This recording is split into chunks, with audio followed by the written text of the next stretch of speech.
Right now I own the building where my husband signed papers to leave me. Let that sit. 18 months ago, I was in a reclining chair on the 4th floor of Emory University Hospital. Needle in my left arm, drip bag hanging above my head. The nurse had just adjusted my IV when the door opened, and Derek walked in, dressed for the office cologne. On not a single wrinkle in that charcoal coat I had picked out for him the Christmas before my diagnosis. He didn't sit down.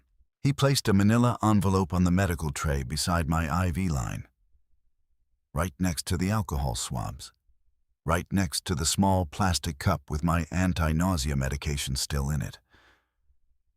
I can't do this anymore, Aurora. 9 years.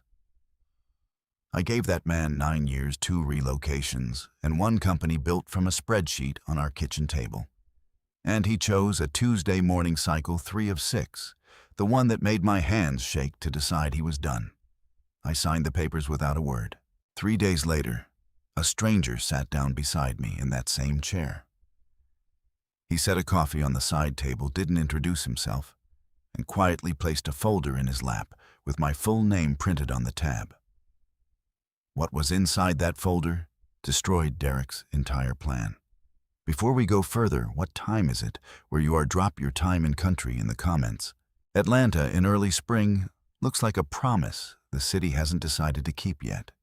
The dogwoods along Ponce de Leon Avenue bloom pink and white for exactly 2 weeks, and then the humidity arrives and flattens everything back down to green. I used to love those 2 weeks. Derek and I would walk to Piedmont Park on Sunday mornings with coffee before the joggers took over the paths, before the day had any weight to it. He would hold my hand the way men hold things they intend to keep.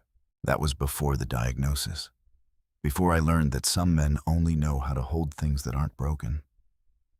My name is Aurora James Aurora Whitfield now, which is what it will say on every contract, every deed, every document going forward, but back then I was still Aurora Caldwell. And I was 37 years old, and I had spent the better part of a decade building something real alongside a man I believed was building it with me. Derek and I met at a real estate networking event in Buckhead in 2014. He was presenting a panel on commercial leasing strategy. I was in the back row taking notes in a legal pad with a broken spiral because I had grabbed the wrong notebook on my way out the door. He noticed me writing anyway. He said later that was the thing that caught his attention, not my dress, not my face, but the fact that I was still writing even when the pen was leaving grooves instead of ink. I believed that story for a long time. We launched Caldwell and Associates Property Group 3 years into our marriage. It wasn't glamorous at the start, a shared desk in a rented office suite on Peachtree Street, 1 junior agent, and a client list that fit on a single printed page. But we were methodical. Derek handled acquisitions and client relationships. I handled contracts, financing structures, and everything that required someone to read the fine print twice.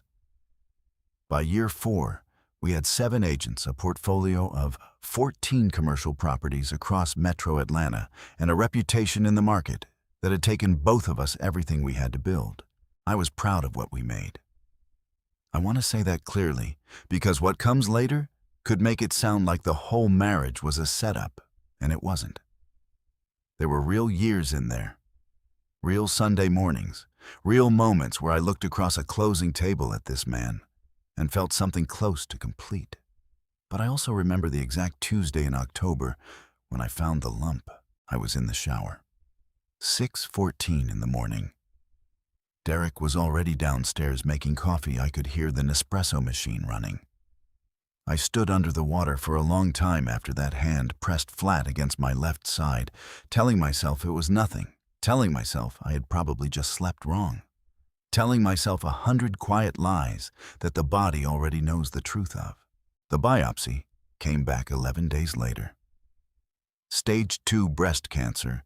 The oncologist at Emory, Dr. Patricia Osei, a woman with reading glasses pushed up on her forehead, and the calm voice of someone who has delivered this news many times without ever letting it become routine, walked me through the treatment plan the same afternoon. 6 cycles of chemotherapy, targeted therapy after. Surgery was possible, but depended on response. I called Derek from the parking garage. 4th level, between a white Escalade and a concrete pillar standing in the particular silence that parking structures have, that low hum of nothing. He answered on the 2nd ring. I told him what Dr. Osei had said. There was a pause on the line that lasted maybe 4 seconds, but I have replayed it so many times since then that it has stretched into something much longer in my memory. "Okay," he said. "Come home. We'll figure it out." I drove home believing him. The first cycle of chemo was in December. Derek came with me and sat in the chair beside mine for 4 hours, scrolling his phone, getting up twice to take calls in the hallway. I didn't say anything about the calls. I told myself he was managing the business that one of us had to, that his presence in the building was enough, even if his attention was somewhere else. I was good at telling myself things like that by then. I had been practicing for longer than I realized. By the 2nd cycle in January, he stayed for 2 hours before he had to leave for a showing. By the 3rd cycle in February, he walked me to the elevator, kissed my forehead, and said he would pick me up at 3. He was 40 minutes late. I waited on a bench outside the hospital entrance. In a February wind, with a blanket one of the nurses had tucked around my shoulders, and I remember thinking, not with anger, but yet just with a kind of quiet clarity, that something had already shifted between us, and I had been the last one to feel it move. I had lost 17 pounds by then. My hair was gone. I owned exactly 3 head wraps that I rotated through the week, and I had learned to apply eyebrow pencil in a way that took less than 90 seconds, because some mornings 90 seconds was all the energy I had for the mirror. I was still running contract reviews from my laptop on treatment days, still answering emails, still the one who caught the clause errors and the title discrepancies and the financing gaps that would have cost us clients. The business did not slow down because I was sick. I did not allow it to. I told myself that was strength. I understand now that it was also a way of not looking too directly at what was happening at home, because something was happening at home. I could feel it the way you feel weather before it arrives, a change in pressure, a quality to the silence in certain rooms. Derek's phone was always face down on the kitchen counter. He had started going to the gym at hours that didn't match any gym schedule I'd ever heard of.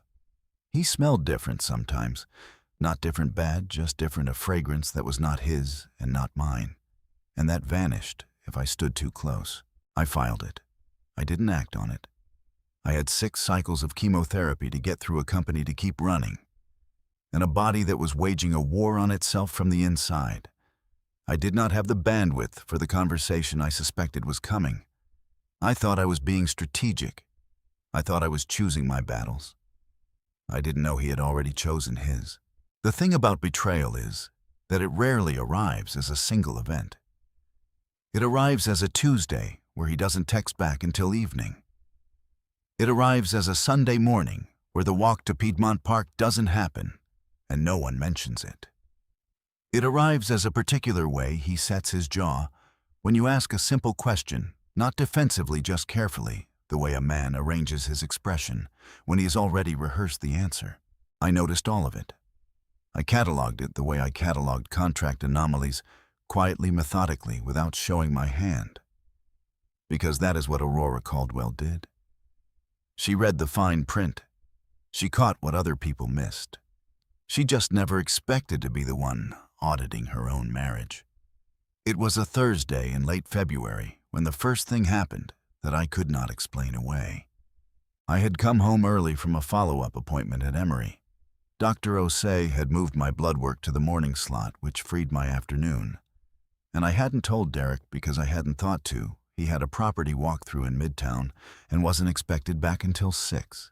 I let myself in through the front door, set my bag on the console table in the hallway, and stood very still. The house smelled different. Not food, not cleaning product. Something warm and floral and synthetic, a perfume applied heavily, the kind that lingers in fabric and air for hours after the person wearing it has gone. I stood in my own hallway for a full minute, just breathing the way you stand in a room after a sound you can't identify, waiting to understand what your body already knows. I walked through the house slowly. Nothing was out of place. The kitchen was clean. The living room was undisturbed. The bedroom, our bedroom, looked exactly as I had left it that morning. Bed-made curtains opened the small white noise machine on my nightstand, still running on its timer. But the guest bathroom trash can held a single crumpled paper towel with a rust-red lipstick mark on it. I stood there, looking at it for a long time. I did not take a photo. I did not confront Derek that evening. I folded that paper towel into a square the size of a playing card and slid it into the back pocket of my coat, and when Derek came home at 6:22 and kissed me on the cheek and asked how the appointment went, I said fine and handed him the serving spoon so he could dish his own rice. We ate dinner. We talked about a new listing in Sandy Springs. He refilled my water glass without being asked. I went to bed before he did and lay in the dark, listening to the house settle, and thought with a coldness that surprised me. So this is what it is. The second thing happened 9 days later. Derek had told me he was attending a 2-day commercial real estate conference in Charlotte. He showed me the event registration email.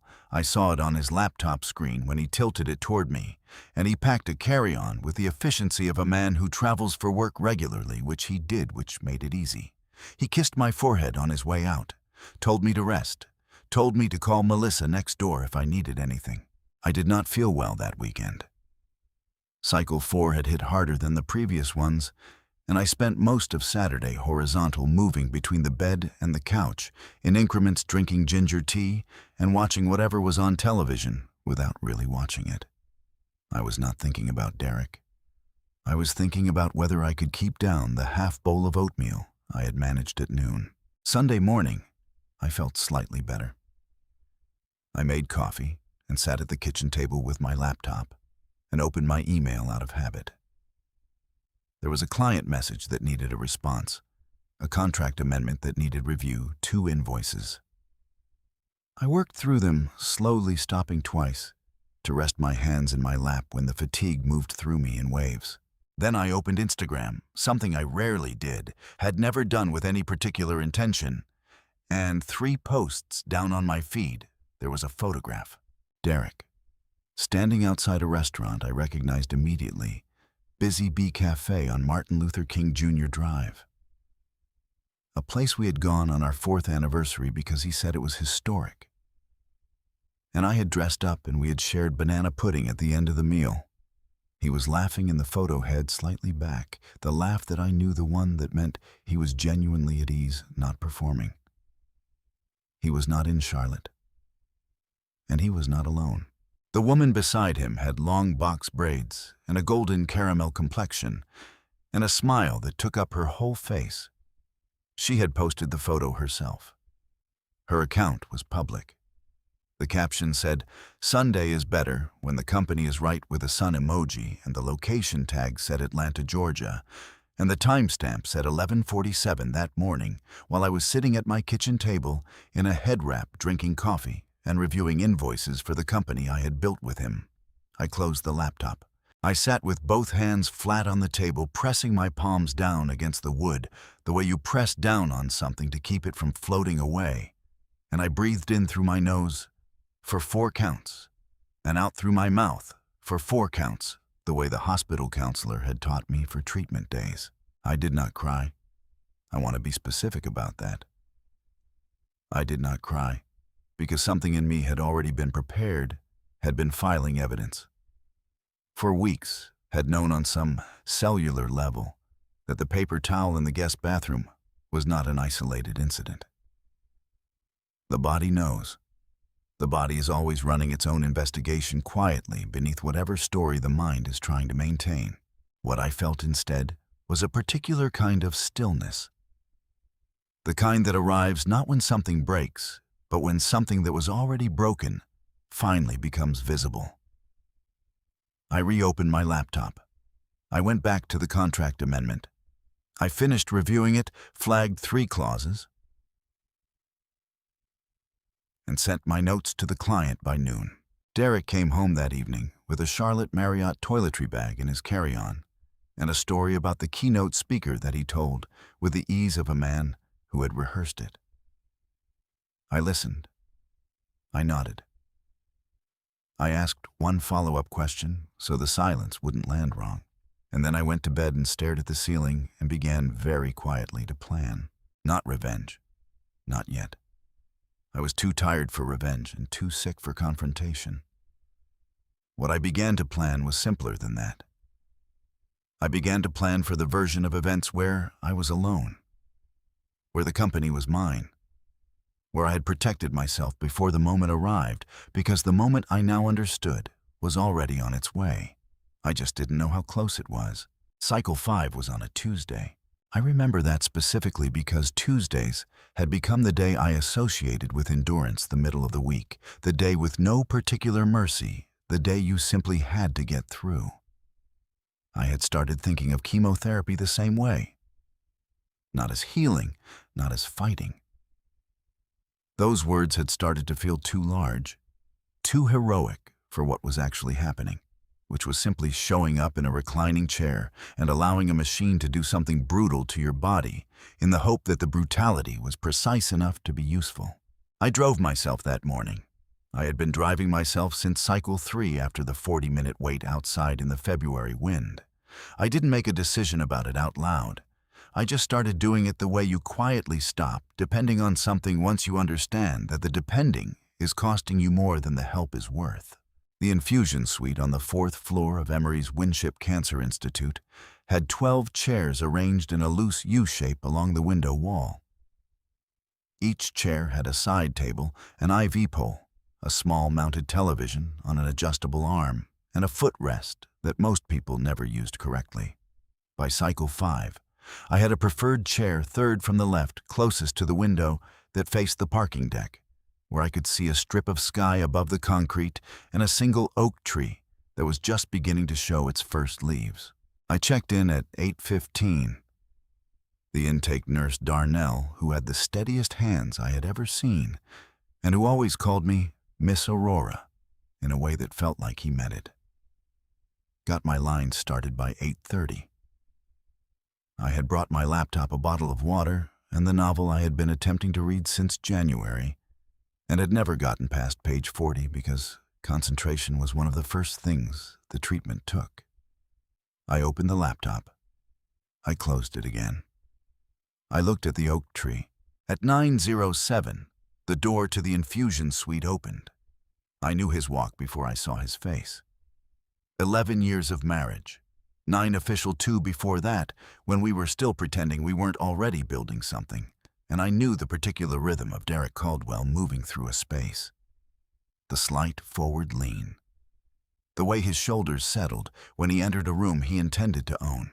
He was wearing the charcoal wool coat, the one I had ordered from a tailor on Peachtree Street the Christmas before my diagnosis, the one that cost $840, and that I had paid for from my personal account because I wanted to give him something that fit him exactly right. He looked good in it. He had always looked good. That was never the problem. He did not look at me when he walked in. He looked at the nurse's station, got directions from a woman at the desk I didn't recognize, and then walked toward me with the careful neutrality of a man who has prepared himself for a difficult errand. He stopped at the foot of my chair. Aurora. Derek. He reached into the interior pocket of the $840 coat and produced a manila envelope. Standard size. My full name written on the front in the clean block letters of someone who had taken their time. He held it out toward me, and when I didn't immediately take it, he set it on the side table, the same surface that held my water bottle, my phone, and the small plastic cup with my anti-nausea medication in it. The IV line ran from the bag above my head into the back of my left hand. I could feel the cold of the drip moving up my arm, the way I always could in the first hour. "I think we both know this has been coming," he said. I looked at the envelope. Then I looked at him. I took my time with both. "You came here to do this," I said. It was not a question. I thought it was better in person. There are moments in a life that compress into a single image so completely that every time you recall them afterward, you recall them as a photograph rather than a memory. This was one of those moments. Derek standing at the foot of my infusion chair in the coat. I had bought him the manila envelope on the tray beside my medication. The IV line in my hand, the oak tree visible in the window behind his left shoulder with its first pale leaves just beginning to open. I picked up the envelope. I opened it. The divorce petition was 12 pages. I had reviewed enough legal documents in my career to read one quickly, and I did not every word, but enough. Irreconcilable differences, equitable distribution of marital assets, the business Caldwell and Associates Property Group, which I had named, structured and operationalized listed as a jointly held marital asset subject to division. I read that line twice. "I've retained Paul Greer," Derek said. Paul Greer was the most aggressive matrimonial attorney in Atlanta. I knew this because 2 of our clients had used him in their own divorces and had mentioned him the way people mention a weather event, with a kind of awed exhaustion. I set the document on my lap. I looked out the window at the oak tree. "Is she outside?" I asked. A pause. Not long, but long enough. "Aurora." "It's a simple question, Derek." He looked toward the door of the infusion suite and then back at me. And in that single, redirected glance, I had my answer. I turned my head, and through the narrow rectangular window set into the suite door, I could see the hallway, and in the hallway, partially visible standing with her arms crossed and her long box braids over one shoulder, was the woman from the Instagram photo. Golden caramel skin, wide eyes. She was looking at her phone. She was wearing my anniversary bracelet. The thin gold one with the small diamond accent that Derek had given me on our 5th anniversary that I had not seen in 3 weeks and had assumed I had misplaced. I turned back to Derek. I picked up the pen from the side table, the one I used to annotate documents, a simple black ballpoint I had carried in my bag for years, and I signed the divorce petition. All 4 signature lines. Clearly, without hesitation. My hand was steadier than it had been in weeks. I held the document out to him. He took it. He looked at my signature. Something moved across his face that I did not have a name for. Then not guilt, exactly, not relief. Exactly something in between that he covered quickly by straightening the pages and sliding them back into the envelope. "I'll have Paul's office reach out about the asset division," he said. "You do that," I said. He nodded once. He turned and walked back toward the door. He pushed it open. In the hallway, the woman looked up from her phone, and they moved together toward the elevator, and I watched them through that narrow, rectangular window until the elevator doors opened. And they stepped inside, and the doors closed, and they were gone. Darnell appeared at my elbow. He checked the drip line without saying anything. Then he said quietly, "You need anything, Miss Aurora?" "I'm fine," I said. I put my pen back in my bag.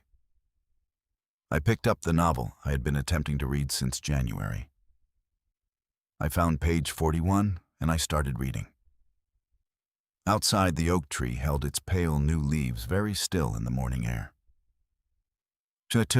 3 days later, a stranger sat down in the chair beside mine and set a cup of coffee on my side table without saying a word, and everything that Derek Caldwell had just put into motion began quietly and irrevocably to unravel. The Friday after Derek came to the infusion suite, I sat in the same chair and tried to remember what stillness felt like before it became a survival strategy. Darnell had my line running by 8:40. The oak tree outside the window had opened 3 more clusters of leaves since Tuesday. I had noticed this The way sick people notice small continuities with a disproportionate gratitude, the kind that embarrasses you a little, because it means you have lowered your threshold for what counts as reassurance. I had not told anyone about the divorce papers. Not my sister Renee and Charlotte.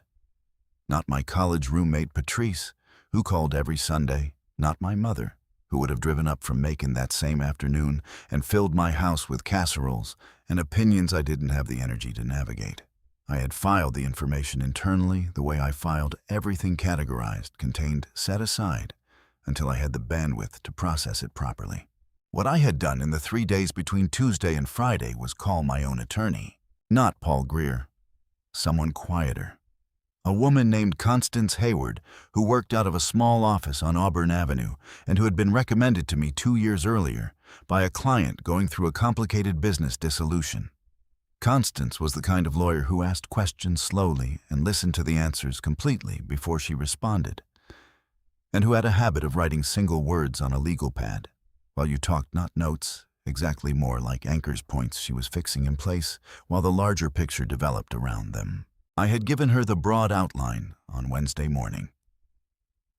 The marriage, the business, the petition. Paul Greer. She had listened without interrupting. Then she asked me 3 questions about the business ownership structure, about the asset documentation, about whether Derek had access to the company's financial accounts without my co-authorization. That 3rd question landed in a particular way. I told her I would look into it and call her back. I spent Wednesday afternoon going through the business accounts with the focused attention I had not been able to give anything in weeks, the treatment fog lifting just enough, or perhaps the adrenaline of necessity cutting through it. What I found was not catastrophic. Not yet. But there were 3 transfers I did not recognize made. In the past 6 weeks, totaling just under $40,000, moved into an account I could not immediately identify. I screenshotted everything. I sent it to Constance that evening. She called me back within the hour and said 4 words that I wrote down on the notepad beside my bed. Do not move first, so I didn't. I went to my Friday infusion, and I sat in my chair, and I watched the oak tree, and I waited. The infusion suite was quieter on Fridays. Fewer patients, a slower rhythm, the particular late-week feeling of a medical space winding down toward the weekend. By 10 o'clock, there were 4 of us in the U-shaped row of chairs, an older man named Gerald, who always brought his own blanket and his own crossword book, a woman in her 50s, whose name I didn't know, but whose daughter brought her every week, and sat beside her the entire time, holding her hand, and a young man, maybe 25, who wore headphones and stared at the ceiling with the focused calm of someone who had decided the ceiling was a reasonable place to put his attention. And then at 10:23, the door opened, and a man I had never seen before walked in. He spoke briefly to the nurse at the station, not as a patient. I could tell that immediately from the way he held himself, the way his clothes were slightly too formal for a treatment day charcoal slacks, and a dark blue button-down leather portfolio tucked under his arm. The nurse pointed toward my row, and he walked over and stopped at the empty chair to my right, the one that had been empty every session since December, the one where Derek had sat for 4 hours on cycle 1 scrolling his phone, and he looked at me with the straightforward courtesy of a man about to ask a stranger for something reasonable. "Do you mind?" he said, gesturing to the chair. "It's not mine," I said. He sat down. He was perhaps 40, medium warm brown complexion, a neatly trimmed beard going slightly gray at the edges, careful dark eyes that moved across a room the way a person's eyes move when they are professionally trained to notice things. He set the leather portfolio on his knees. He didn't say anything else. I looked at him for a moment, and then looked back at the window. We sat in silence for perhaps 3 minutes, which in an infusion suite is not uncomfortable. Silence in that room has a different texture than silence elsewhere, more earned, more respected. Then he reached into a bag I hadn't noticed he was carrying, a plain canvas tote, the kind that comes from a grocery store or a conference, and produced a cup of coffee. Starbucks dark roast, no sleeve. He set it on the side table to my right. Not in front of himself, in front of me. I looked at it. "I wasn't sure how you take it," he said. "So I got it black. You can tell me to throw it away." "I take it black," I said. Something shifted slightly in his expression. Not a smile exactly, more the adjustment a person makes when a small, calculated risk pays off. "Caleb Whitfield," he said. He did not extend his hand. The IV line made that impractical, but he said his name with the weight of someone who understands that names carry information. "Aurora Caldwell," I said. "I know," he said. "That should have alarmed me. Looking back, I understand why it didn't. I was tired in a way that had rearranged my threat responses. And there was something in the specific quality of his stillness that read as safe rather than dangerous. He wasn't leaning toward me. He wasn't performing urgency. He was sitting in a chair in a cancer infusion suite on a Friday morning with a leather portfolio on his knees. And the patience of a man who had waited a long time already and was prepared to wait longer. "You've been looking for me?" I said. 8 months, he said. I picked up the coffee. I held it with both hands, the right one free, the left one, with the line running into it, and let the warmth move through my palms. "Then I suppose you'd better tell me why," I said. He opened the portfolio. The first thing I saw was a document with a law firm header, Whitfield and Associates Estate and Trust Law, Atlanta, Georgia. Below it, in the clean formatting of a legal instrument, was a name I recognized immediately. My grandfather's name, Theodore James Whitfield, my mother's father. A man I had known only as a quiet presence at family gatherings, a man who owned some land somewhere. People said a man who had done well, a man who had never made much of what he had done. He had died 14 months ago, 8 months before my diagnosis, and I had driven to Macon for the funeral and stood at a graveside in November rain and thought about how little I actually knew about him. "He left everything to you," Caleb said. "Specifically and exclusively to you. It took us 8 months to find you, because the address on file was a P.O. box your mother had closed in 2019. I looked at the document. Then I looked at Caleb Whitfield. "How much is everything?" I asked. He turned to the second page of the portfolio. A property assessment summary. 14 parcels of commercial and mixed-use real estate across metro Atlanta, accumulated over 40 years, by a quiet man who had apparently understood something about this city's growth long before the market caught up to his instincts. The total assessed value at the bottom of the page read $4,200,000. I set the coffee down carefully. Outside, the oak tree moved in a wind I couldn't feel from inside the building. Its new leaves turning all at once briefly silver, briefly wild, and then settling back to green. Derek had filed those divorce papers 3 days ago. He had done it in this room with my IV line in my arm, and he had walked out with a woman wearing my bracelet and a plan to divide the company I had built. He had done all of that without knowing about this folder, without knowing about Theodore James Whitfield and 14 parcels of commercial real estate and a granddaughter who had been found finally in a cancer infusion suite on the 4th floor of Emory University Hospital on a Friday morning in March. I looked at Caleb Whitfield for a long moment. "I'm going to need a better attorney," I said. "I can help with that too," he said. "There is a specific kind of cruelty in watching someone celebrate what they took from you. I want to be precise about that, not the cruelty of malice, which at least has the dignity of intention, but the cruelty of indifference. The kind that doesn't know you're watching. The kind that posts a photo at Ponce City Market on a Saturday afternoon without once considering that the woman it left in a hospital chair 3 weeks ago might still have an Instagram account and a working set of eyes." Derek posted the photo on the last Saturday of March. I saw it at 7:14 in the morning, before I had finished my first cup of coffee sitting at the kitchen table in the house that was still technically both of ours. While Constance Hayward worked through the asset documentation and Caleb Whitfield filed the estate transfer paperwork through his firm's probate division. The photo was taken outside the market's main entrance on the Beltline side golden late afternoon light, the kind that makes everything look like a decision someone made carefully. Derek was in a jacket I didn't recognize, which meant he had been shopping. Sienna was beside him in a cream-wrapped dress, laughing at something off-camera, her box braids loose around her shoulders. She was wearing my bracelet. The thin gold one with the small diamond accent. Our 5th anniversary.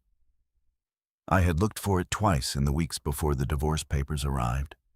Checked the ceramic dish on my nightstand, checked the bathroom counter, checked the small velvet pouch in the back of my underwear drawer where I kept jewelry I wore infrequently. I had concluded I had misplaced it. I had told myself I would find it eventually. I looked at that photo for a long time.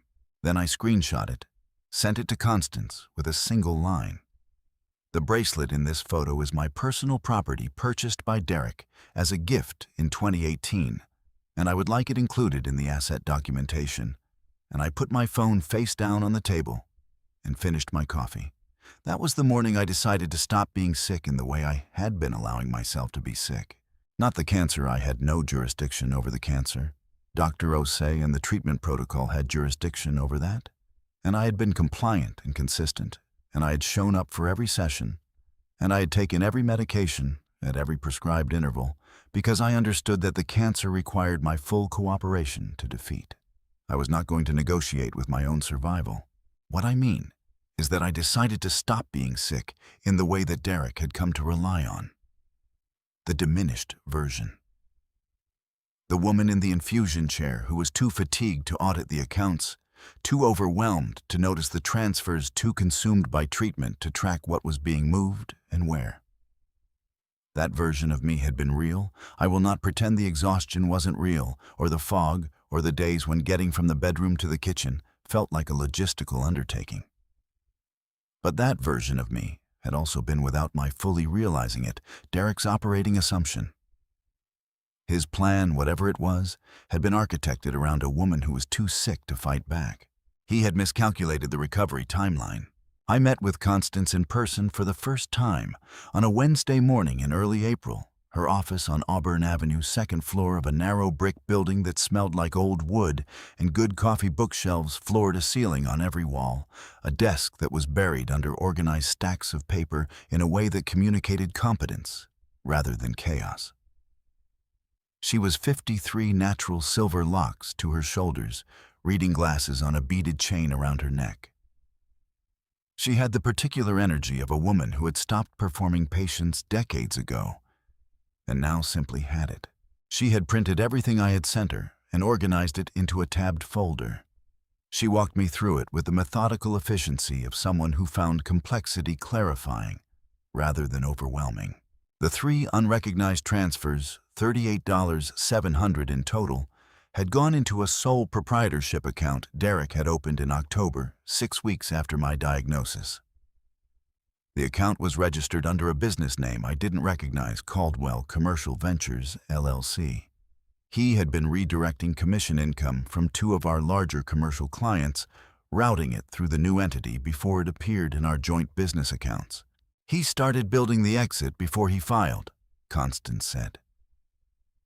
She said it without heat, the way a doctor describes a pathology accurately clinically, with the understanding that accuracy is more useful than outrage.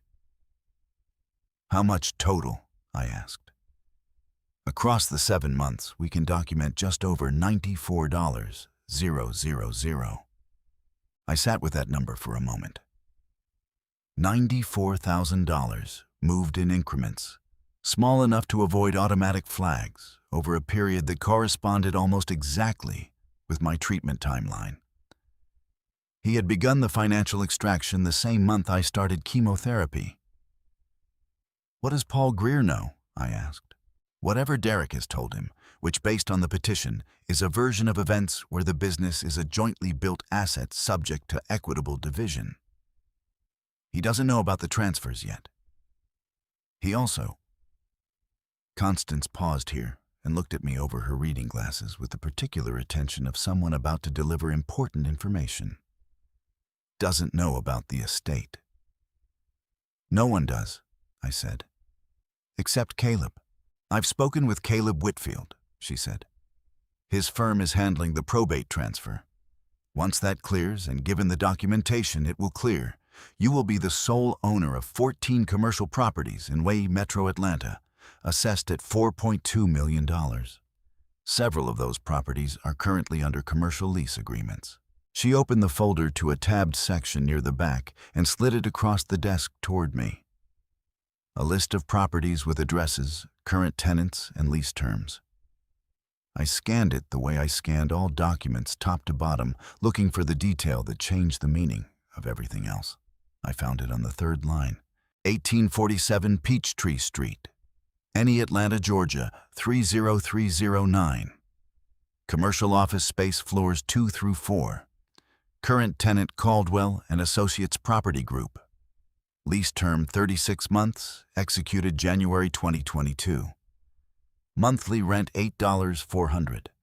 I read it twice. My grandfather had owned the building where Derek and I ran our company. Had owned it for, according to the lease documentation, at least 3 years. Had been our landlord, unknowingly on my part, perhaps unknowingly on his, for the duration of the lease. And in 14 months, when the current lease term expired, the decision about whether to renew, at what rate, and under what conditions, would belong entirely to me.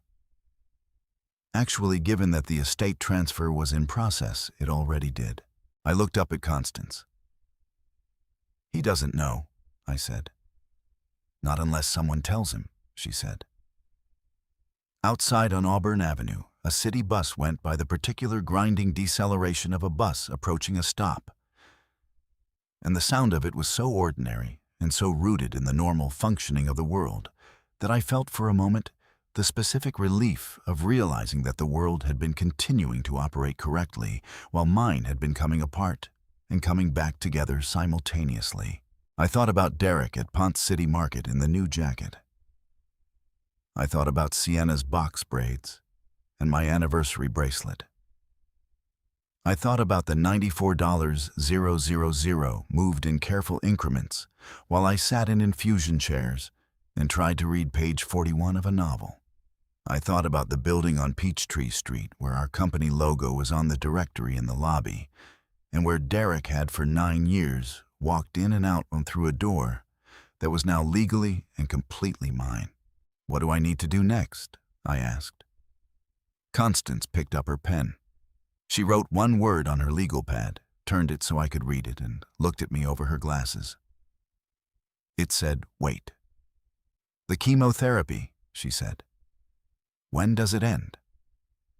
Cycle 6 is in 3 weeks, I said. Finish your treatment, she said. Let the estate transfer complete. Let Derek and Paul Greer proceed with the asset division process.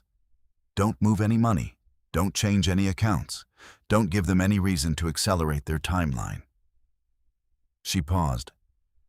And then, when you are finished, when you are physically ready, we are going to walk into a room with Derek Caldwell and his attorney, and we are going to let them tell you what they think they're entitled to. She smiled, then a small, specific smile. The kind that arrives when someone has been doing a job long enough to recognize the shape of a certain kind of ending. And then we'll show them the deed, she said. I drove home along Auburn Avenue and turned onto the highway and moved through Atlanta traffic. In the particular afternoon light of early April, the city greening up around me. The dogwoods, already past their 2 weeks, everything settling back into ordinary green and ordinary gold. And I thought about my grandfather, Theodore, who had bought a building on Peachtree Street 40 years ago, and held it quietly and left it to a granddaughter he had apparently seen something in that she had not yet fully seen in herself. He had been our landlord. Derek had been writing him rent checks, writing me rent checks for 3 years. 3 weeks. I had 3 weeks of treatment left. 3 weeks to let the estate transfer finalize. 3 weeks to let Derek continue believing that the woman he had left in the infusion chair was too diminished to constitute a threat. 3 weeks. I turned up the radio. I drove home in the late Atlanta sun, and I began for the first time since October to feel something that was not endurance and not strategy, but something older and simpler and considerably more dangerous. I began to feel ready. Cycle 6 ended on a Tuesday. Of course it did. Tuesdays had carried everything in this story: the diagnosis call in the Emory parking garage, the divorce papers on the infusion tray, the first session Derek attended, and the last one he didn't. It seemed appropriate that the final cycle would land on the same day of the week, as if the whole arc had been organized by something with a preference for symmetry. Darnell removed my line at 2:47 in the afternoon. He pressed a small square of gauze to the back of my left hand and held it there for a moment with the particular gentleness he brought to everything, and then he looked at me and said, "That's 6, Miss Aurora." "That's 6, I said. "How do you feel?" I considered the question honestly, the way I had learned to consider questions during treatment, without the reflex toward reassurance, without the social instinct to make the answer easier for the person asking. "Like someone who just finished something very hard," I said. He nodded once. Slowly, the nod of a man who had watched enough people finish hard things to know that the finishing was its own specific kind of exhaustion, not relief, exactly, not triumph, but the particular emptiness that arrives when the structure you have been holding yourself against is suddenly gone and you have to find a new way to stand. I sat in the chair for another 20 minutes after he left. Not because I needed to. The drip was done, the line was out, I was medically cleared to go. I sat because I wanted to be in that room one more time before I left it. The 4th floor infusion suite with its 12 reclining chairs and its U-shaped window wall, and the oak tree outside that had gone from bare to first leaves, to full green canopy over the course of 6 cycles and approximately 5 months of my life. I had started coming to this room in December, when my hair was intact and my marriage was technically still functioning, and I had no knowledge of a grandfather's estate or a stranger named Caleb Whitfield, or a building on Peachtree Street with my name buried in its deed. I was leaving it in May, with a head of close-cropped new growth, soft and dense, coming in slightly darker than before, which Dr. Osei said was common with a divorce. In process, a company in legal dispute and an estate transfer that Caleb's firm had confirmed would finalize within the next 10 business days. I was leaving it as a different version of myself than the one who had arrived. I picked up my bag. I stood. I looked at the oak tree one last time through the window. Then I walked out of the infusion suite and down the hallway and into the elevator, and out through the hospital's main entrance into a May afternoon that smelled like warm concrete and cut grass and the particular metallic sweetness of Atlanta air after a morning rain. I sat in my car in the parking deck for a while without starting the engine. Then I called Caleb. He answered on the second ring, the way he always did. Never the first, which I had come to understand was a deliberate courtesy, the half-second that said I was available but not waiting. "It's done," I said. A pause. Not the uncertain kind. The kind that meant he was giving the information the moment it deserved. "How do you feel?" he asked. The same question as Darnell, but landing differently with more variables in it, more layers of meaning, because Caleb Whitfield knew things about my situation that Darnell did not. "Like I'm ready to move," I said. "The estate transfer clears in 8 business days," he said. "Constance has the timeline. The asset division hearing with Derek's attorney is scheduled for the 14th. That's 12 days from today." "That's enough time," I said. "It is," he said. "Aurora." He paused again. "You understand that once this information is in the room, it cannot be managed quietly anymore. Derek will know. His attorney will know. It will be in the court record." "I know," I said. "I want to make sure you've considered what that looks like socially. In the Atlanta market. People will talk. People are already talking, I said. He posted a photo at Ponce City Market with a woman wearing my bracelet 3 weeks after he served me divorce papers in a cancer infusion suite. The talking has already started. I'm just not currently part of the conversation. A beat of silence. Then something in his voice that was as close to warmth as a man trained in estate law allows himself in a professional context. 8 days, he said. Then we move. I started the car. I drove home through Atlanta in the late afternoon. The city in May, full green, the belt-lined trails visible from the overpass, crowded with people who had reclaimed their ordinary lives after winter runners and cyclists and couples with strollers, and I thought about 8 days. The estate transfer notification arrived on a Thursday morning, delivered to Constance's office via certified mail, and simultaneously filed with the Fulton County Probate Court. Constance called me at 9:18. "It's done," she said. "As of this morning, you are the sole and undisputed owner of all 14 properties in the Whitfield estate, including the parcel at 1847 Peachtree Street, NE." I was standing at my kitchen counter in a gray sweatshirt with a cup of coffee that had gone slightly cold, and I said, "All right," in a voice so calm that Constance laughed a short, genuine laugh that I had not heard from her before. "I've prepared the ownership documentation package," she said. "I'll have it messengered to you this afternoon. Review it tonight. The hearing with Derek and Paul Greer is Tuesday." "Tuesday, of course. There's something else," Constance said. Her voice shifted slightly, not gravely, but with the quality of someone adding an important footnote. "Tell me." We ran a full search on the Caldwell Commercial Ventures account, the one Derek used for the redirected commissions. He made 2 additional transfers in the past 3 weeks. The total is now $127,000. He's been accelerating the pace since the divorce petition was filed. I set my coffee cup down on the counter. "He thinks the asset division hearing is a formality," I said. "He thinks he's already won," Constance said. "Paul Greer submitted a preliminary asset valuation last week that estimates your share of Caldwell and Associates at $340,000 after Derek's proposed offset for what he calls his primary operational contributions to the business. $340,000. Against a company we had built together over 6 years. Against 6 years of contracts, reviewed financing structures, built clause errors, caught client relationships maintained through a cancer diagnosis and a disintegrating marriage. "What does the Peachtree Street property earn annually in rent?" I asked. Though I already knew. "At the current lease rate, $100, $800 per year," Constance said. "Derek has been paying you that for 3 years. The lease renewal is due in January.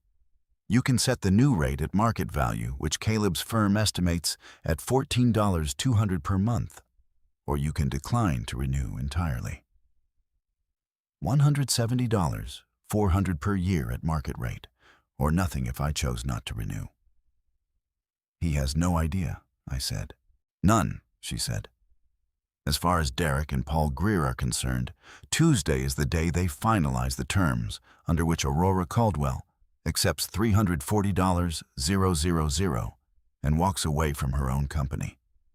I looked out the kitchen window at the backyard, the garden I had planted the first spring after we bought the house. The roses that had come back, despite everything red and stubborn and entirely indifferent to the events of the past 8 months. "Tuesday," I said.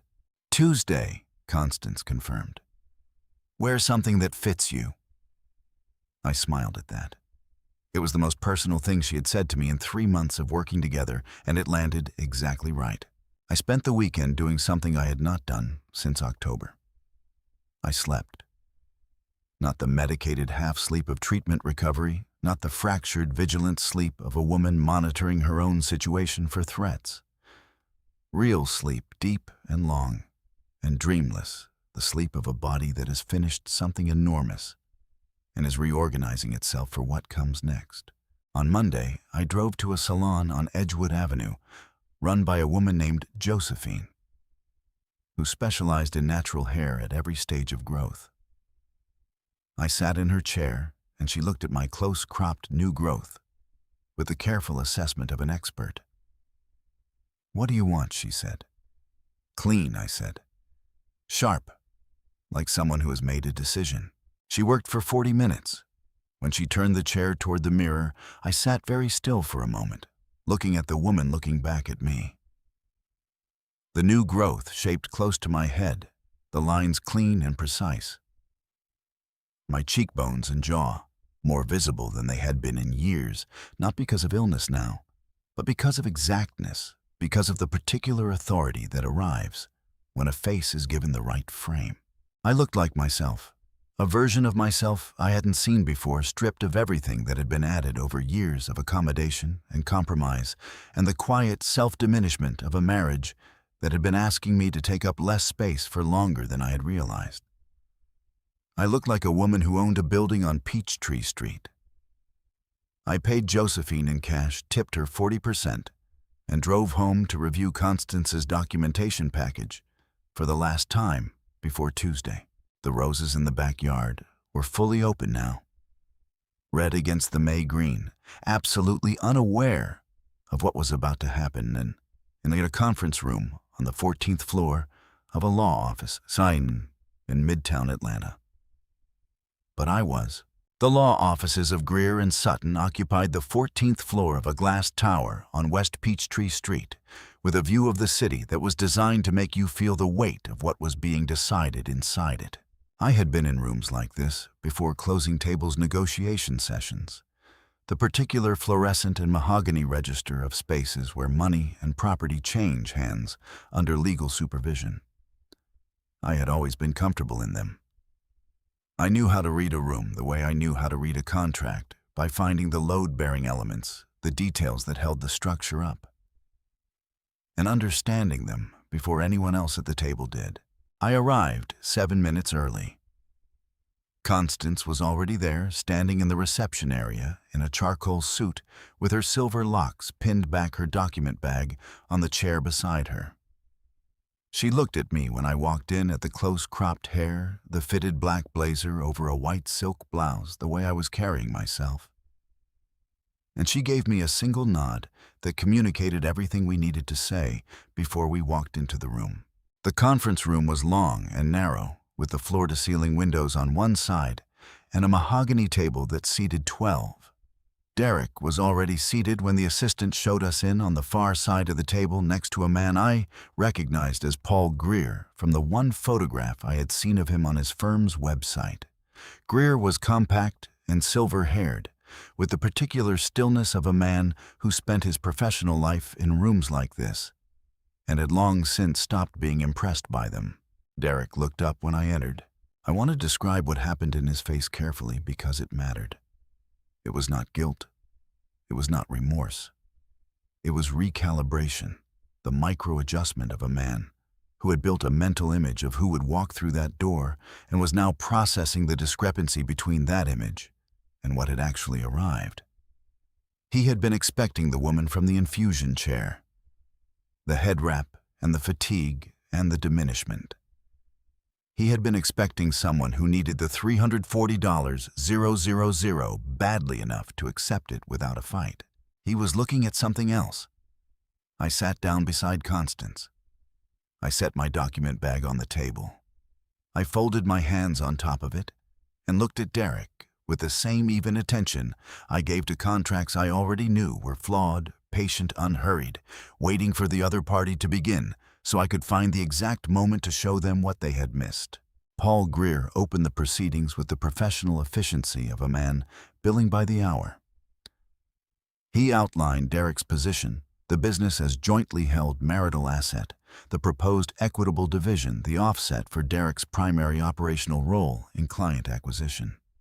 He placed a document in the center of the table and slid it toward Constance with the confidence of someone presenting a conclusion rather than an opening offer. Constance did not touch it. She looked at Greer with the pleasant expression of a woman who had heard this particular speech before and found it moderately interesting. "Before we address the Caldwell and Associates valuation," she said, "I'd like to introduce some additional context that affects the scope of what we're dividing today." She opened her document bag. She produced a tabbed folder, the same organizational system she used for everything clean and precise and entirely without drama, and placed it on the table. "My client recently completed the probate transfer of an estate left to her by her late grandfather, Theodore James Whitfield, who passed 14 months ago. The estate consists of 14 commercial and mixed-use properties across metro Atlanta, assessed at a combined value of $4.2 million. She paused. Not for effect. Constance did not do things for effect. She paused because she was giving Greer time to process the number before she continued. "These are Aurora's sole and separate property acquired by inheritance and are not subject to marital asset division." Greer's expression did not change visibly. He was too experienced for that. But something shifted in the quality of his attention, a slight forward adjustment, the recalibration of a man who had just encountered new information that required him to restructure his understanding of the room. Derek's expression did change. I watched it happen in real time. The first movement was confusion, the particular confusion of someone hearing words that don't immediately organize themselves into meaning. Then understanding arriving in stages. Then something harder and more specific, a tightening around the jaw and eyes that I recognized because I had watched this man's face for 11 years. And I knew what it looked like when something he had assumed was secure turned out not to be. Additionally, Constance continued opening the folder to a tabbed section. "One of the inherited properties is located at 1847 Peachtree Street, NE, Atlanta, Georgia." She removed a single page and placed it on the table, the commercial lease agreement, the Caldwell and Associates letterhead, visible at the top, Derek's signature on the last page. "This property has been the registered business address of Caldwell and Associates Property Group for the past 3 years under a lease agreement executed in January 2022 at a monthly rate of $8,400. She looked up. "My client is your landlord, Mr. Caldwell. She has been for 3 years. The silence in that conference room had a texture I've not experienced before or since. It was not the silence of a pause between speakers. It was the silence of a structural shift, the sound a room makes when the architecture of an argument collapses, and everyone present understands simultaneously that they are in a different conversation than the one they arrived for. Paul Greer looked at Derek. Derek was looking at me. I looked back at him. I did not smile. I did not arrange my face into anything that communicated victory or satisfaction or the particular pointed pleasure of a reversal. I simply looked at him with the same even attention I had given him at the infusion suite, the same patience, the same steadiness, the same willingness to let the silence do the work that words would only complicate. "I believe you've been renting from me for the past 3 years, Derek," I said. My voice was level, conversational almost. The voice of someone stating a fact at a closing table rather than delivering a verdict. Greer recovered first because that is what good attorneys do. He leaned toward Derek and said something quietly. I couldn't hear it, but I recognized the posture, the recalibration of a strategy in real time. Derek said something back also quietly, and something in his jaw was working in a way I recognized as the physical manifestation of a man trying to locate a response in a situation for which he has no prepared one. I opened my own document bag. "There's one additional matter," Constance said, and her voice now carried something that was not quite satisfaction, but was adjacent to it, the professional's equivalent of a smile. She produced a second set of documents. "Our forensic accounting review of the Caldwell and Associates financial records identified a series of transfers totaling $127,400 made between October of last year and 3 weeks ago from the company's joint operating account into a sole proprietorship entity registered as Caldwell Commercial Ventures, LLC. She placed the transfer documentation on the table. 12 months of records highlighted and tabbed, every transfer dated and documented. These transfers occurred primarily during my client's active cancer treatment.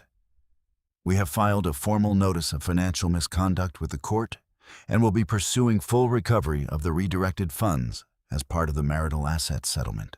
Greer looked at the documents. His expression had now moved past recalibration into something more careful, the stillness of a man who was reassessing not just his strategy, but his client's honesty with him. Derek had gone very quiet.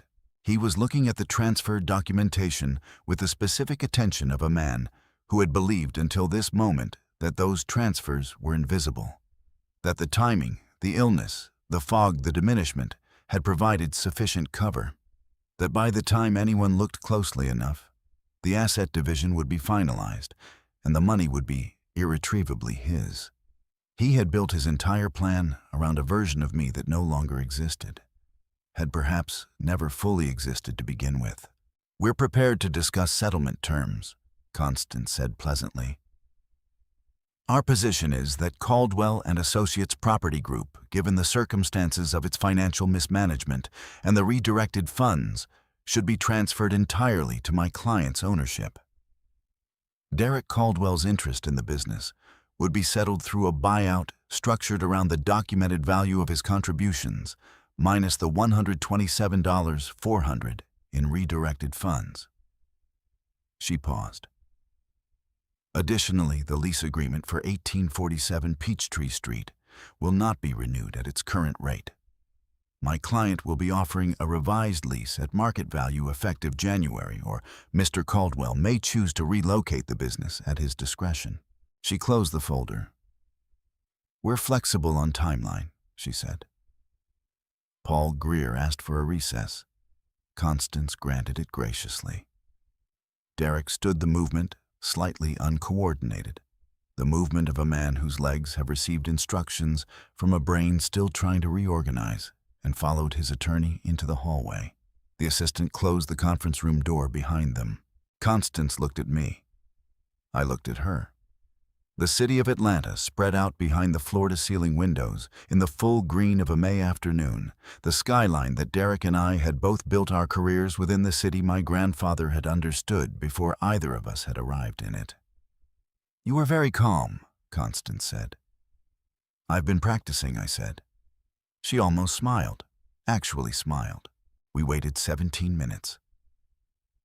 When Greer and Derek returned, Greer sat down with the bearing of a man who had just had a clarifying conversation with a client and had emerged from it with a revised understanding of his own position.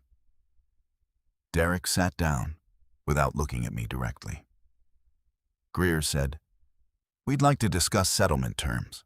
Outside in the hallway, the city continued its ordinary Tuesday business elevators moving between floors, phones ringing at reception desks, the low continuous hum of a building full of people negotiating the terms of their various situations.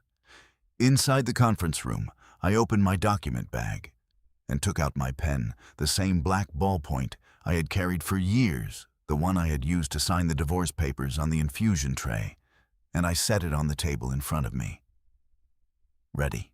The settlement negotiation lasted 4 hours and 11 minutes. I know the exact duration because I looked at my watch when we sat back down after the recess 10:34.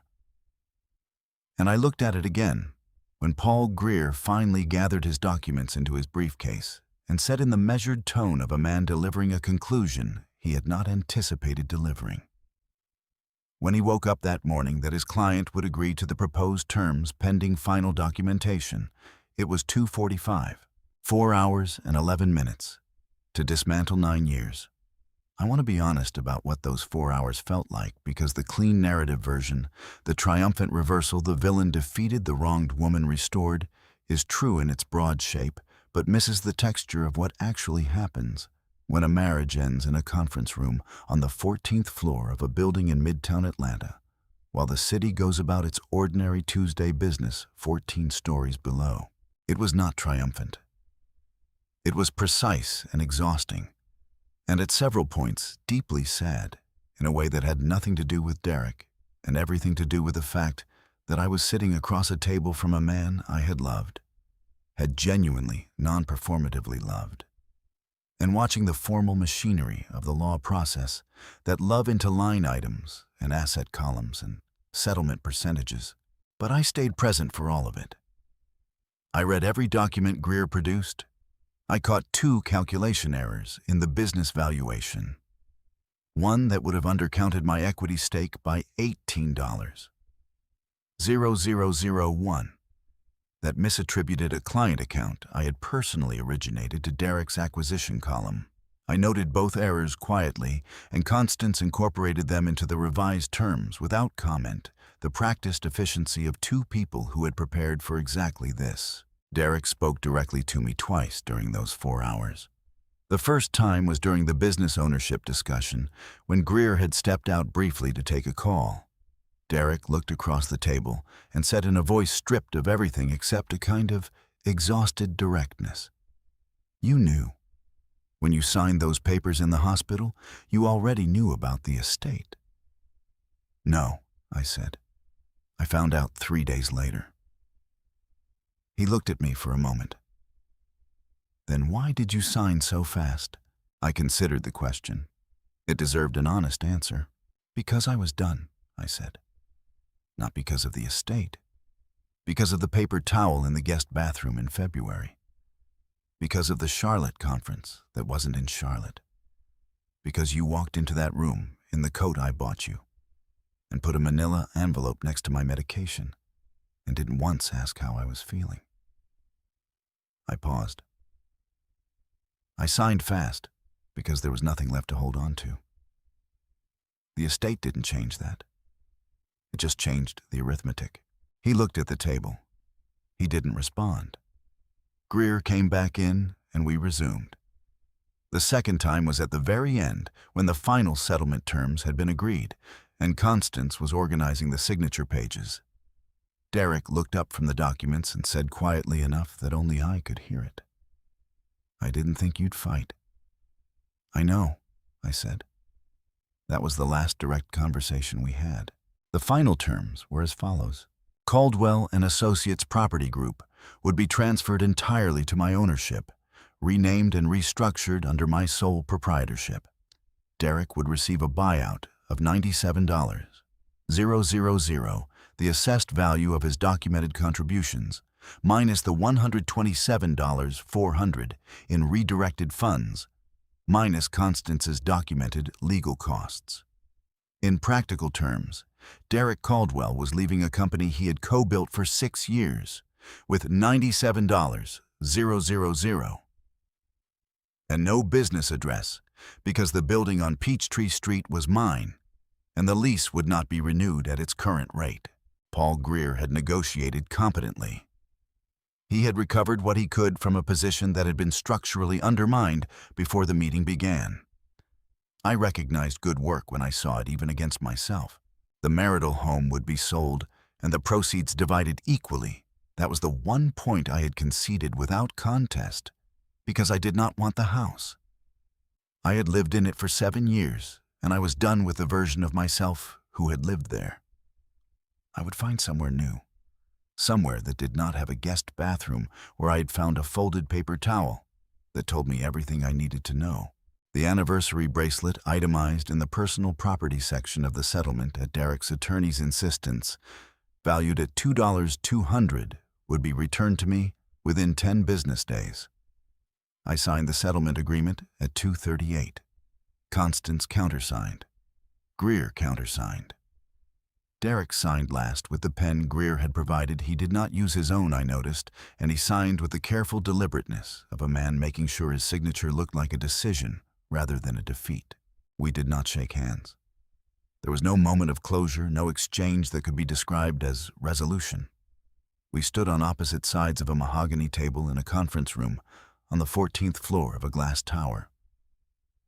And we ended our marriage the way 2 professionals conclude a transaction, with documentation, with signatures, with the quiet acknowledgement that everything that needed to be said had been said in the language that mattered. I picked up my pen. I put it in my bag. I thanked Paul Greer because he had been professional throughout, and that deserved acknowledgement regardless of which side of the table he had been sitting on. Then Constance and I took the elevator down to the lobby and walked out into the May afternoon. What happened next did not happen slowly. I had expected a period of quiet, a transitional stretch where the legal outcome settled into the practical reality, where the paperwork processed and the business transfer completed, and I found my footing in the new shape of my life. I had been a patient woman for 8 months. I had learned to wait with intention. I was prepared to continue waiting as long as the situation required. What I was not prepared for was Atlanta. Atlanta talks. This is not a criticism. It is simply a property of the city, a function of the tightly networked professional community that Derek and I had both operated within for years. Word of what had happened in that conference room on Tuesday spread through the commercial real estate market with a particular velocity of information that confirms what people had already suspected. I learned this in the days following the settlement through a series of phone calls I had not expected from clients who had quietly redirected their business away from Caldwell and Associates. In the months after my diagnosis, from colleagues who had noted Derek's behavioral changes and drawn their own conclusions from 2 former agents who had left the company in the spring and were now reconsidering their options. A woman named Diane Okafor, who ran a development company in Decatur and who had been one of our earliest commercial clients, called me on Thursday afternoon, 2 days after the settlement. "I heard what happened," she said without preamble. "News travels," I said. "In this city it does." A pause. "I have 3 properties in contract right now that need competent representation. My current agent is leaving the field. I would like to work with you directly if you are rebuilding." I was standing in my kitchen when she called in the house I was about to put on the market, with Constance's settlement documentation spread across the table and a cup of coffee going cold beside it. I looked out at the backyard roses, still red, still stubborn. And I thought about Diane Okafor, who had been one of the first clients to trust us, and who was now offering to be one of the first clients to trust me. "I'm rebuilding," I said. "Good," she said. "Call me when you're ready to start." By the following Monday, I had heard from 6 more former clients. Derek's situation deteriorated with the particular speed of a professional reputation built substantially on a partnership that had now dissolved under documented circumstances of financial misconduct. Paul Greer had kept the details of the settlement confidential, as was standard, but the outcome itself was visible. Caldwell and Associates was gone. The Peachtree Street office was gone. The 2 agents who had remained with Derek through the spring resigned within a week of the settlement, having apparently arrived at their own conclusions about the working environment. Sienna, according to a mutual acquaintance I ran into at a coffee shop on Edgewood Avenue in late May, had ended things shortly after the settlement terms became known. I received this information without the satisfaction I might have expected to feel. By then, I was too occupied with what I was building to spend significant energy on what was falling apart on the other side of the equation. Caleb had been right about one thing: people talked. But the talking had not gone the way Derek's original plan had assumed it would. He had anticipated a narrative where a sick woman accepted an inadequate settlement and disappeared from the market, while he rebuilt under a new structure with the redirected funds as his operating capital. The actual narrative was different. The actual narrative was Aurora Whitfield. I had filed the business registration on the Friday after the settlement. Constance had recommended waiting, giving the dust more time to settle, allowing the legal documentation to fully process before I moved publicly. I had listened to her reasoning, and then, with the respectful firmness of a woman who had waited long enough, declined. The name I chose was the one from the Danwee that had been forming in my head since the morning Constance first turned her legal pad toward me in that office on Auburn Avenue. Ebony and Oak Properties, LLC, named for the oak tree outside the 4th-floor window at Emory University Hospital. The one with the first pale leaves opening in the March cold. The one I had looked at when Derek set the divorce papers on my infusion tray. The one I had looked at when Caleb Whitfield opened the portfolio with my grandfather's name on it. The tree that had been there for all of it, steady and indifferent, and continuing to grow the way trees do, whether or not anyone in the building was paying attention. I registered the business with the Peachtree Street address. My address. I sent the new lease terms to Derek's attorney the following week, $14.200 per month at market rate effective January. Greer's office responded within 48 hours that Mr. Caldwell would be vacating the premises by December 31st. The dominoes had all been standing in a row. Every one of them had fallen. And somewhere in the middle of all of it, in the phone calls from returning clients, and the business registration, and the lease notices, and the slow, methodical rebuilding of a professional life from the materials of a dismantled one, I realized that I had stopped thinking about Derek, not because I had forgiven him. That was a longer, more private process that had nothing to do with conference rooms or settlement agreements.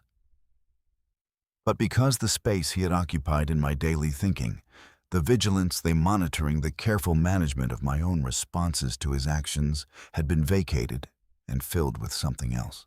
With work, with the company, with the 14 properties my grandfather had left me, and the clients who were coming back, and the agents I was beginning to interview, and the building on Peachtree Street that had always, without my knowing, had been waiting for me to claim it. That was the thing Derek hadn't understood when he walked into the infusion suite in the charcoal coat. He thought he was ending something. He was actually without intending to beginning it. The first morning I walked into the Peachtree Street building as its owner, I took the stairs. Not because the elevator was out of service, it wasn't. And not because I needed the exercise, though. Dr. Osei had been encouraging gentle movement as part of my recovery, and I had been complying with the particular literal-mindedness of someone who has learned not to argue with their oncologist. I took the stairs because I wanted to feel every floor of that building under my feet before I reached the top. I wanted to arrive. It was a Wednesday in early June, 6 weeks after the settlement. 3 weeks after I had filed the Ebony and Oak Properties registration, and 2 weeks after Diane Okafor had signed as our first official client, and 1 week after I had hired Marcus Webb, a former agent who had left Caldwell and Associates the previous autumn, and who had, it turned out, been waiting for exactly this phone call as my first employee. The Caldwell and Associates signage was still in the lobby directory. Derek's lease didn't end until December. I had decided to leave it. Not as a provocation, I was past provocation, but because its presence was a useful reminder of the distance between where things had been and where they were going, were. I walked past it on my way to the elevator bank, took the stairs instead. Climbed 3 floors in the particular morning quiet of an office building before the workday fully starts, and pushed open the door to the 4th floor. My grandfather had owned this building for 40 years. I stood in the 4th floor hallway for a moment and tried to make that real. Theodore James Whitfield, who had driven a city bus for 30 years and bought his first piece of land in 1974 with money he had saved in increments, who had built a portfolio quietly and without announcement, who had sat at family gatherings with the still watchfulness of a man whose inner life was considerably larger and more organized than anyone around him had understood. I had not known him well. That was the truth I kept returning to, not with guilt, exactly, but with the particular regret of a missed opportunity. I had known him as a peripheral presence, a quiet figure at Christmas and Thanksgiving, a man who asked questions about your work, and listened to the answers with genuine attention, but rarely offered information about his own. I had assumed the way families assume things about their quiet members, that there was not much to offer. He had owned 14 commercial properties in Atlanta. He had left all of them to me. He had done this without telling me, without giving me the opportunity to understand what he saw in me, or why he had made that choice, and I had been working with that mystery ever since the morning Caleb Whitfield had opened the portfolio in the infusion suite chair. I had asked Caleb about it once, whether Theodore had ever explained his reasoning, whether there was a letter or a note in the estate documentation. Caleb had been quiet for a moment. Then he said, "He told my father handled his affairs for many years before he retired, and I took over the file that you reminded him of himself. That you read the fine print." I had thought about that for a long time. The ebony and oak office occupied what had previously been a small suite on the 3rd floor, a tenant who had vacated in March, and whose lease I had declined to renew when the estate transferred, holding the space for exactly this purpose. Marcus had come in the previous week to set up the basics: 2 desks, a conference table that seated 6, a coffee maker that worked, and a printer that mostly did. I sat at my desk for the first time that Wednesday morning and looked at the city through the window, a different angle than the one I'd looked at for 6 years from the shared desk on the floor above. But the same city, the same particular density of glass and green, and the way Atlanta light moves through humidity in June, slightly thickened, slightly golden, even at 9 in the morning. My phone was ringing before I had fully settled into the chair. It was Renee, my sister, calling from Charlotte, which she did every few days now with the particular frequency of a woman who had been kept at arm's length during a crisis and was compensating through consistent contact in the aftermath. I answered, and she asked how the first day in the office felt, and I told her it felt like something I'd been walking toward for a long time, without knowing the address. She laughed. Then she said, "Mama wants to know if you're eating." "Tell Mama I'm eating," I said. "She wants to hear it from you." "I'll call her tonight." After Renee, I sat with the phone in my hand for a moment, and then put it face up on the desk, face up, not down, which I had not done in this building in years, and opened my laptop. The client list for Ebony and Oak was 7 names long. 6 returning clients from Caldwell and Associates, who had made contact in the 2 weeks following the settlement, plus Diane Okafor, who had called first. 7 clients, 14 inherited properties, 1 employee, and a company registered at an address that had been mine for longer than I had known. It was by any objective measure a modest beginning. It felt enormous.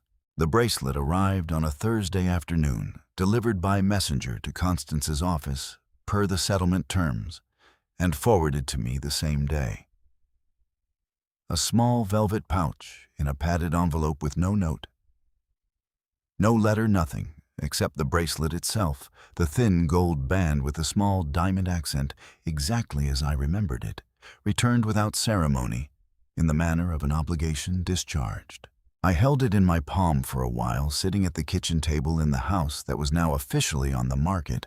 The listing agent had come through with a photographer the previous Friday, and the staging consultation was scheduled for the following week. I turned the bracelet over in my fingers, felt the small raised setting of the diamond, the warmth the gold had taken from being carried in a messenger bag across the city. I thought about the Instagram photo at Ponce City Market, Sienna's box braids, the caption about Sunday being better with good company. I thought about Derek's face in the conference room when Constance had placed the lease agreement on the table. That specific recalibration. The moment the plan he had built around a diminished version of me encountered the version of me that had actually emerged from those 6 cycles of treatment, I put the bracelet on. Not as a statement, not as a reclamation of anything symbolic. I put it on because it was mine. It had always been mine. And because I had learned in the past 8 months to hold tightly to the things that were actually mine, to know the difference between what I owned and what I had only been borrowing the use of. I wore it to my next meeting with Diane Okafor the following morning. By the end of June, the client list had grown to 11. Word had continued to move through the Atlanta commercial real estate market with the unhurried efficiency of a city processing information it found interesting. I had not issued a press release. I had not posted on social media. My Instagram remained dormant, a decision I had made and not reconsidered. I had not told my story publicly in any forum. What I had done was work quietly and precisely the way I had always worked, and let the quality of the work speak in the rooms where it mattered. 2 of the 11 new clients mentioned in the course of our initial conversations that they had heard about what had happened with the settlement. I acknowledged it without elaboration in both cases. What they had heard was less important than the fact that they were sitting across from me now, which meant they had heard it and decided to come anyway. Marcus had brought in 2 of the 11 himself, his own network cultivated over years in the market, which was part of why I had called him. He was methodical and trustworthy, and he made coffee in the mornings before I arrived, which was the kind of operational consistency I had learned to value above almost everything else. I had also by then begun the process of reassessing the 14 inherited properties with Caleb's firm. Not the estate valuation, which was completed, but the longer-term strategic question of what to do with a portfolio built by a man who had understood the city's growth pattern over 40 years and had positioned his holdings accordingly. 3 of the properties were in neighborhoods that the market had not yet fully caught up to. 2 were in areas where the catch-up was already in progress. The Peachtree Street building was by any analysis significantly undervalued at its current assessment. Caleb and I had that conversation over coffee at a place on Auburn Avenue a few blocks from Constance's office. A coincidence that felt like the neighborhood was trying to tell me something about where my life was now organized. He walked me through the portfolio analysis with the careful precision that I had come to understand was simply how he moved through professional information. No performance, no unnecessary elaboration, just the facts arranged in the order that made them most useful. "Your grandfather was patient," he said. "He bought things other people weren't looking at yet, and he held them for a long time." "He drove a city bus," I said. "He knew where the city was going, because he drove through all of it every day for 30 years. Caleb was quiet for a moment, looking at his coffee cup. Then he said, "That might be the best investment thesis I've ever heard." I smiled at that. A real smile, the kind that comes from somewhere unguarded. The kind I had not had easy access to for most of the past 8 months. He looked at me when I smiled.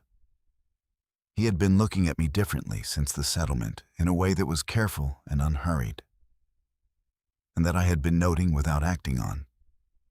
Because I was building a company and finishing a recovery and navigating the practical dismantling of a 9-year marriage, and I was not prepared to add another variable to the equation. Not yet. But I had noted it. Derek's professional situation continued to deteriorate, with the quiet inevitability of consequences that had always been coming, only arriving now, because the structure that had concealed them was gone. I did not track it closely. I received information occasionally from Marcus, from mutual professional contacts, from the ambient information flow of a networked market. And I processed it the way I processed any data point that was relevant but not actionable. Derek had taken a position with a larger brokerage working as an independent agent rather than a principal. The Caldwell Commercial Ventures account, per the settlement documentation, had been fully liquidated in the court-ordered recovery of the redirected funds. The new jacket and the Saturday afternoons at Ponce City Market and the woman with the box braids had apparently not survived the financial restructuring of his circumstances. I did not feel satisfaction about this. I want to be clear about that because the satisfaction narrative is the one that fits the story's shape. And it's not inaccurate. There was a justice in it, a clean correspondence between action and consequence that I recognized and acknowledged. But satisfaction requires a continued investment in the other person's situation, a continued allocation of attention to how things are going for them. And I had stopped making that allocation. I had put that energy somewhere else. Into Ebony and Oak, into the 14 properties, into Marcus and Diane Okafor, and the 11 clients and the third-floor office on Peachtree Street, where the coffee maker worked and the printer mostly did, and the city outside the window went about its business in the particular gold and green of an Atlanta June. Into Dr. Osei's follow-up appointments, which continued on schedule, each one returning results that moved incrementally in the direction of what she called, with the careful optimism of an oncologist who had seen enough to be precise about hope, a very favorable response. Into my hair, which by June had grown enough that Josephine on Edgewood Avenue had shaped it twice more, and which I had stopped thinking about with the anxiety of someone monitoring a recovery and started thinking about with the simple appreciation of someone who liked the way it looked. Into the roses in the backyard of the house I was selling, which I cut and brought inside for the last time. On the morning the listing went active, filling 3 vases with red blooms that smelled like the particular combination of soil and rain and stubbornness that I had come to think of as the scent of things that survive. The house sold in 11 days. I signed the closing documents on a Tuesday morning. Tuesdays again, always Tuesdays, at a title company on Peachtree Street, 2 blocks from my building. And then I walked back to the Ebony and Oak office and sat at my desk and looked at the city and thought about where I was going to live next, somewhere new, somewhere that was only mine from the beginning. Somewhere I had chosen entirely for myself, without negotiating or accommodating or adjusting the terms to fit someone else's preferences. I had spent 9 years in a life built for 2. I was learning with some difficulty and considerable interest what it looked like to build one for one. Outside the window, Atlanta moved through its ordinary June afternoon traffic on Peachtree Street, the distant sound of a MARTA train, the particular urban hum of a city that had been growing steadily for 50 years and showed no inclination to stop. My grandfather had understood that about this city long before anyone else at the table did. I was beginning to understand it now. I moved into my new apartment on a Saturday in late July, 3rd floor of a building on Edgewood Avenue, not one of my grandfather's properties, which I had considered and decided against because I wanted the place I lived to be separate from the portfolio. I was managing to be a choice made entirely outside the architecture of everything that had happened. A pre-war building with high ceilings and original hardwood floors and windows that faced east, so the first thing that happened every morning was light. I had furnished it slowly and deliberately, the way I was learning to do most things without urgency, without the reflex toward filling space that I recognized as a habit formed in a marriage where empty space had started to feel like evidence of something wrong. I had a bed, a desk, a reading chair by the east window, a kitchen table that seated 2, but was usually occupied by 1 person, and a coffee cup and whatever document I was reviewing that morning. It was enough. It was in fact exactly enough. Renee came up from Charlotte for moving day, and we carried boxes up 3 flights of stairs in the July heat, laughing at ourselves by the 2nd trip, and genuinely struggling by the 4th. And she stayed 2 nights, and we sat on the floor of the half-furnished living room and ate takeout from a Jamaican place on Auburn Avenue and talked until past midnight, the way we had not talked since we were in our 20s. And the future was theoretical, and everything still felt navigable. She asked me on the 2nd night how I really was. I thought about it, the way I had learned to think about questions during treatment, not reaching for the reassuring answer, not managing her response, just sitting with the question long enough to find out what the honest one actually was. "I'm good," I said. Not performed good, actually good. She looked at me for a moment. She had been watching me carefully all weekend, the way sisters watch each other for the fine print, for the thing beneath the thing being said. "You look different," she said. "I know," I said. "Not just the hair." "I know," I said again. She nodded, satisfied. She refilled her drink. We talked about other things. The follow-up imaging came back in August.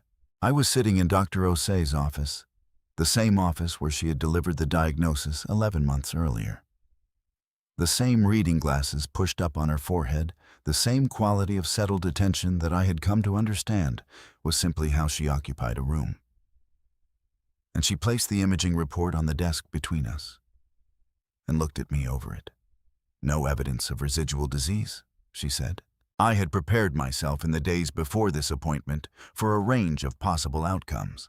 I had done this deliberately and without self-pity.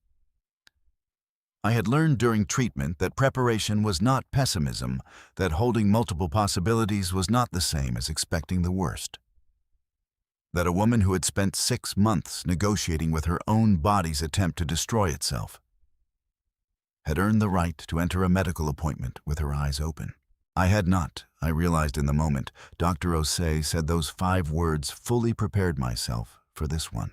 No evidence of residual disease. I sat in that chair for a moment and felt something move through me that I did not immediately have a name for. Not relief. Relief is the release of a tension you've been holding. And what I felt was larger than that, older than that, something that started below the register of named emotions and moved upward through the body like the first warm day after a long winter, unmistakable and slightly disorienting in its completeness. We'll continue monitoring on a quarterly basis, Dr. Osei said. She was watching me with the careful attention of a doctor who has delivered enough good news to know that it lands differently than people expect it to. But Aurora, this is the outcome we were working toward. I looked at her. I said, "Thank you." And then I said it again, because once wasn't sufficient for what I was actually trying to convey, which was not just gratitude for this appointment, but for the entirety of it, for the steadiness of her hands and her voice over 11 months, for the anti-nausea medication in the small plastic cup, and the drip adjusted at precisely the right intervals, and the particular quality of professional care that never once made me feel like a disease rather than a person. She accepted both thank yous with the grace of someone who understood what they meant. I walked out of Emory into an August morning that was unreasonably beautiful. The sky, the specific blue that Atlanta achieves in late summer when the humidity briefly relents, the dogwoods along the hospital's front walk, heavy with late-season green. The oak tree visible from the parking deck rising above the roofline of the building the way it always had. I stopped on the path and looked at it for a long time. The same tree I had watched through the 4th-floor window for 6 cycles of chemotherapy. The same tree that had been bare when I arrived and full canopied when I left.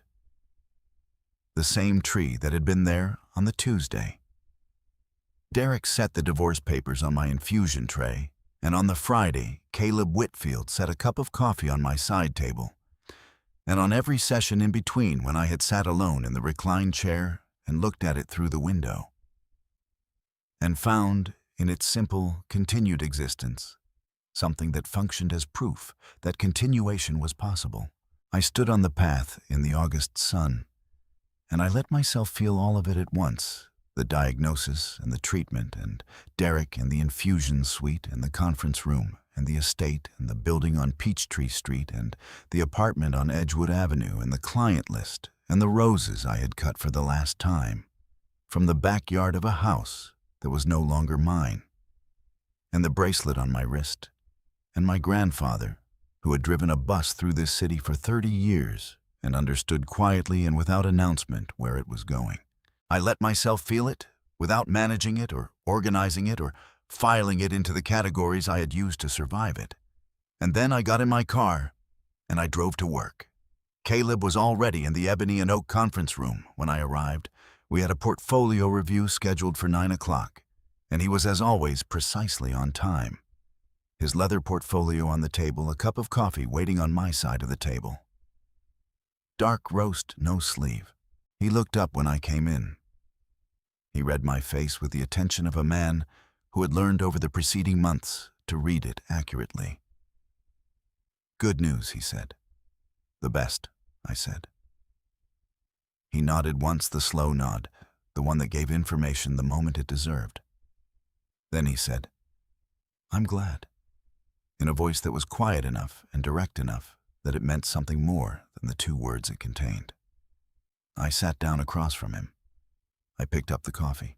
We did not have a conversation about what that moment meant. We were both, I think, people who understood that some things did not require immediate articulation, that they could be acknowledged and set aside and returned to in a form that had been given time to become what it actually was, rather than what the moment's emotion wanted to make it. We reviewed the portfolio instead. 3 hours, the 14 properties, the strategic questions about which parcels to hold and which to develop, and what the Peachtree Street building's long-term highest use actually looked like in a market moving the way Atlanta's was moving. It was good work. The kind of work I had always been built for and had not until this year been doing entirely for myself. I stood on the roof of the Peachtree Street building for the first time on a Friday afternoon in September. Caleb had mentioned in passing that the building had roof access, a detail he had come across in the property documentation. And passed along the way, he passed along all useful information without ceremony, simply because it was useful. I had filed it for 3 months, and then on a September afternoon, when the work was done for the week and the light was right, I took the elevator to the top floor and found the roof access door and pushed it open.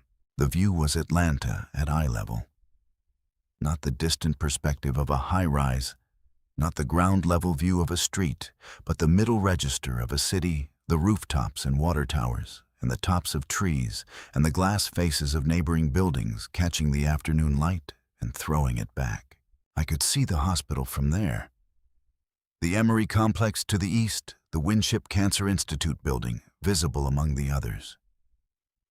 And if I knew where to look, and I did the section of the 4th floor where the infusion suite was, where the oak tree grew alongside the building's east face, I stood at the edge of the roof with my hands on the parapet and looked at the city my grandfather had spent 40 years understanding, and I thought about everything that had happened in the 11 months between the Tuesday when I found the lump in the shower and this September afternoon on a rooftop I owned. I thought about what I had lost. My hair, though it was back now, close-cropped and deliberately shaped. And I had stopped thinking of it as a loss and started thinking of it as a different version of the same thing. My marriage and I had thought enough about this in the quiet of the apartment on Edgewood Avenue in the mornings before work to understand that what I had lost was not what I had believed I had. What I had believed I had and what I had actually had were 2 different things. The belief had been real. The marriage had been something else. I thought about what I had found. The estate, the building, the company. Constance, who had been methodical and steady, and had never once made me feel like a client rather than a person. Marcus, who made coffee before I arrived. Diane Okafor, who had called first. Josephine on Edgewood Avenue, who had shaped my hair 3 times and would shape it again. Renee, who had carried boxes up 3 flights of stairs in the July heat and sat on my floor until midnight talking about the future as if it were again finally theoretical and navigable. Dr. Osei, who had said 5 words in August that I would carry with me for the rest of my life. Caleb, who had sat down in a chair beside mine in an infusion suite and set a cup of coffee on the side table and changed the arithmetic of everything without intending to. My grandfather, who had driven a bus through this city for 30 years and understood where it was going before any of the people who claimed to understand it did. And myself, the version of myself that had emerged from 11 months of treatment and loss and legal proceedings and rebuilding. The version I had seen in Josephine's mirror on the Monday before the settlement hearing. The version that had signed the divorce papers in the infusion suite with a steady hand and walked out of a conference room on the 14th floor of a glass tower and gotten back to work. The version that read the fine print. I stood on that roof until the light changed and the city shifted from afternoon gold to the early blue of an Atlanta evening, the skyline beginning to define itself against a darkening sky, the lights coming on one by one in the buildings around me. And I thought, not with drama, not with the sweeping narrative satisfaction of a completed story, but with the quiet recognition of a woman who had learned to be precise about what was true. I thought, I am still here. I had lost my hair and my certainty, and 9 years, and a version of myself that had been accommodating things it should not have accommodated for longer than it knew. But I had not lost my name. I had not lost my capacity for work, or my ability to read the fine print, or the particular quality of stillness that had gotten me through 6 cycles of treatment and 1 conference room and 14 properties, and the first morning alone in an apartment that was entirely mine.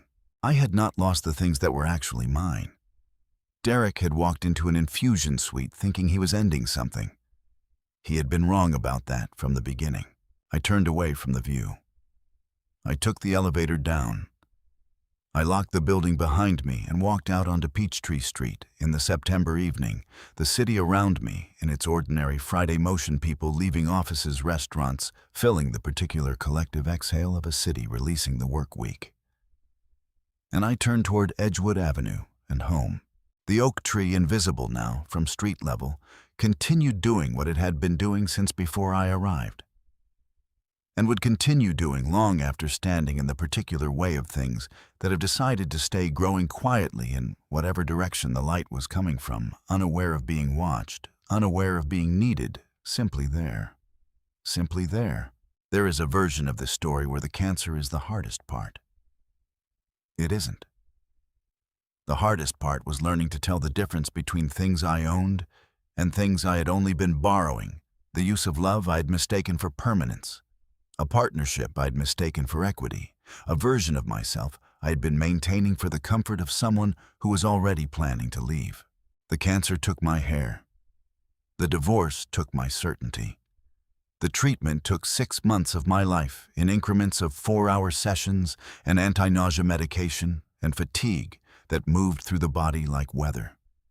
None of it took what I was actually made of. I do not tell this story to celebrate the reversal, the estate, the building, the settlement, the moment Derek Caldwell realized that the woman he had left in the infusion chair had become his landlord. Those things happened and they mattered, and I will not pretend they did not feel in their specific moments like a form of justice. But justice is not the point of this story. The point is something quieter and more difficult than justice. The point is that I sat in a chair with an IV in my arm and divorce papers on my tray, and I signed my name without collapsing. That I drove myself to cycle 3 because I had stopped waiting for someone who was not coming. That I called an attorney on a Wednesday morning and read the fine print of my own situation with the same attention I had given to other people's contracts for years. The point is the cup of coffee set on a side table by a man I had never met, who had been looking for me for 8 months, carrying information that would change everything, sitting down quietly and waiting for me to be ready to hear it. You do not always know in the moment when things are breaking that something is also being built. My grandfather knew. He built for 40 years without telling anyone. He bought things other people weren't looking at yet, and he held them patiently, and he left them to a granddaughter he had apparently decided was the kind of person who read the fine print. He was right about that. If you are in a chair somewhere right now, a hard chair, a waiting chair, the kind of chair a person sits in when they are getting through something difficult and cannot yet see the other side of it, I want you to know that what you are building in that chair is not nothing. The endurance is not nothing. The signing your name with a steady hand is not nothing. The driving yourself to cycle 3 is not nothing. The chemo took my hair. The divorce took my certainty. Neither of them took my name.